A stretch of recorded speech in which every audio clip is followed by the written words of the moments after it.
Okay, algebra owners, we are looking at our exponents and radicals unit. This is day 10. We're going to warm up by trying to remember all kinds of our rules. Remember, when you are solving a problem, simplifying an expression that has exponents, your final answer is not supposed to have any negative exponents in it. So this just has a whole lot going on. So I think what I'm going to do first is distribute that -1 to everybody. You can make different choices from me. That's okay. Our answer should be the same in the end. So I'm doing just the simplifying first here. I have 4x cubed, y to the -2, all over. This is now 2 to the -1. X to the -1 times -1 is +1, so +1, so I'm just going to leave that. And then y to the -2, -1 times 2, right? I'm going to go ahead and multiply times 3xy to the -1 here. Just I'm putting it all in the same fraction. Okay, so now any place I've got a negative exponent, oh, actually, y to the -2 divided by y to the -2, that goes away, right? Anything divided by itself, poof. So never mind, I'm not doing anything with that. I am going to move 2 to the -1 up, and I'm going to move y to the -1 down. So the things that still have negative exponents, we're moving up and down. Okay, so if 2 to the -1 comes up, that's just 2 to the 1. I already have times 4 here, right? So I've taken care of my 2 and my 4. And then I still have 3 right here, so I'm going to say times 3, because I'm getting all my numbers together. I have x cubed times x, that's going to be x to the 4th. Okay, with what I've done, I took care of 2 and moved it up, and then I multiplied 2 times 4 times 3, and then I still had x cubed times x, and I put those together up here. Okay, in the denominator, I have x already, right? So I have x, I'm going to get rid of that. And I have y to the -1 that I'm putting down in the denominator, so it's going to be y in the denominator. All right, I can simplify a little bit here, right? X to the 4th over x is going to be x to the 3rd, right? Because 4 minus 1 is 3. So now if I say 2 times 4, that's 8. 8 times 3 is 24. X to the 3rd all over y. That should be my final answer. All right. Ooh, lots of stuff going on here. When I've got this much going on inside, I'm going to see if I can simplify inside first. Okay, so I am first.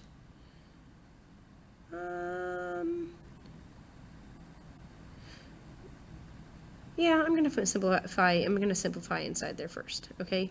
So I'm still going to have 3 over 5, right? I've taken care of my 3 and my 5.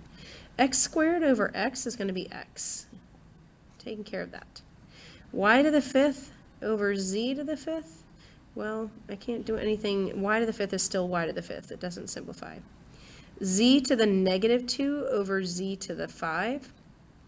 -2 minus 5 is -7, so it would be z to the -7, or move it to the denominator as z to the 7. Okay, so I've simplified a whole bunch of stuff inside, and that's all to the -3. We know if we have a negative exponent outside of a big fraction, we can flip that guy upside down, with my z, over 3x y to the 5th. If I flip the fraction, I can make that outer exponent be positive. All right, so now I'm going to distribute this outer exponent to everything inside. Absolutely everything. Do you see how it's going everywhere?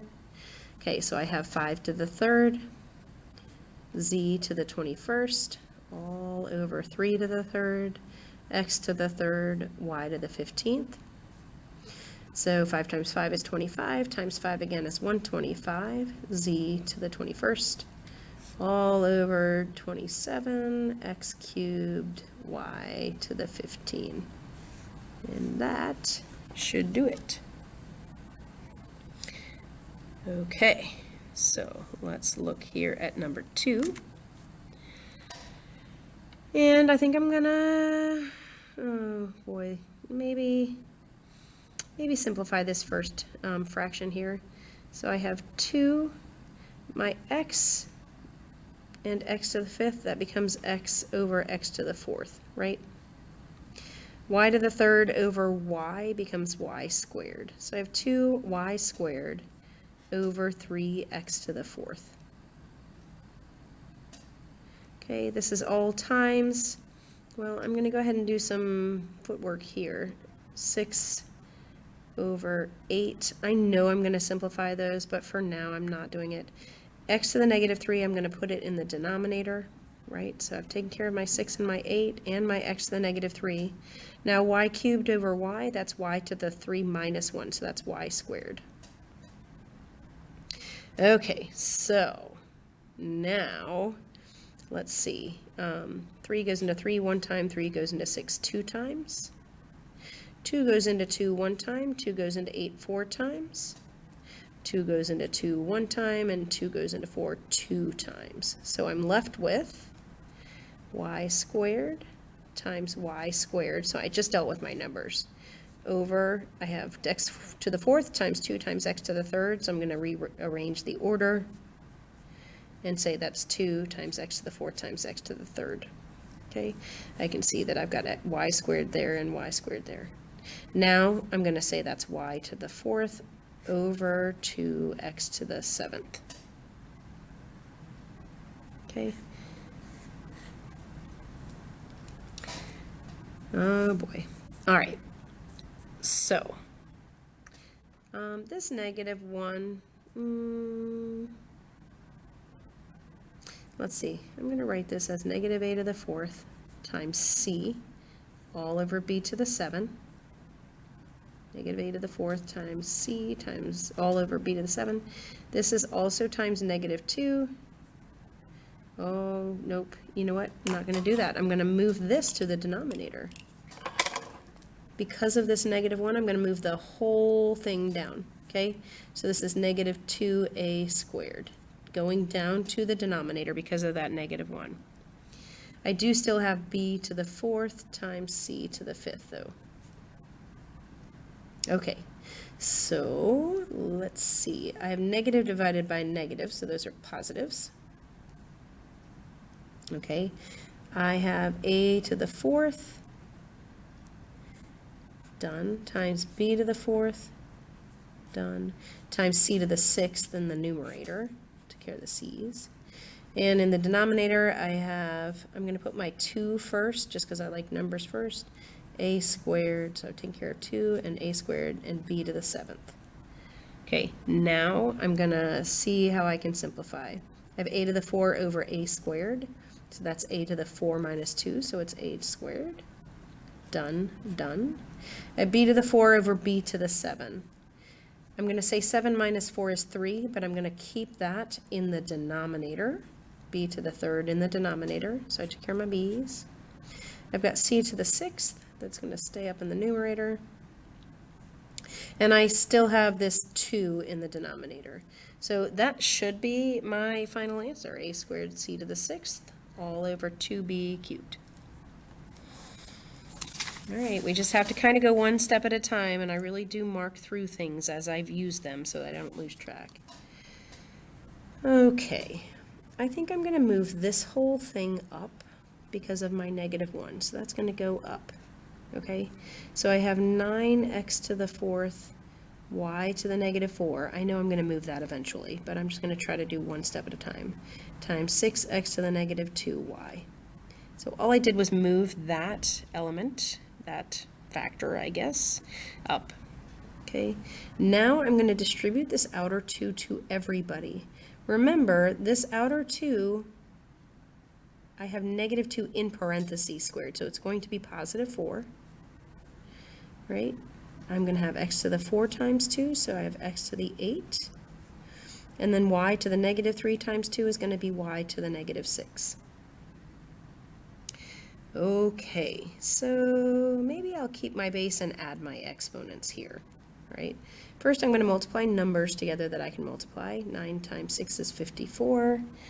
Times 4 is 216. Took care of my 9 and my 6 and my 4. Okay, x to the 4 times x to the negative 2 times x to the 8. I'm going to keep my base. I have 4 minus 2 is 2, plus 8 is 10. So I took care of x to the 4, x to the negative 2, x to the 10. Okay, I'm going to keep my base and add my exponents. So I have negative 4 plus 1 is negative 3, and negative 3 minus 6 is negative 9. So if I want to write that with only positive exponents, I have 216 x to the 10 all over y to the 9.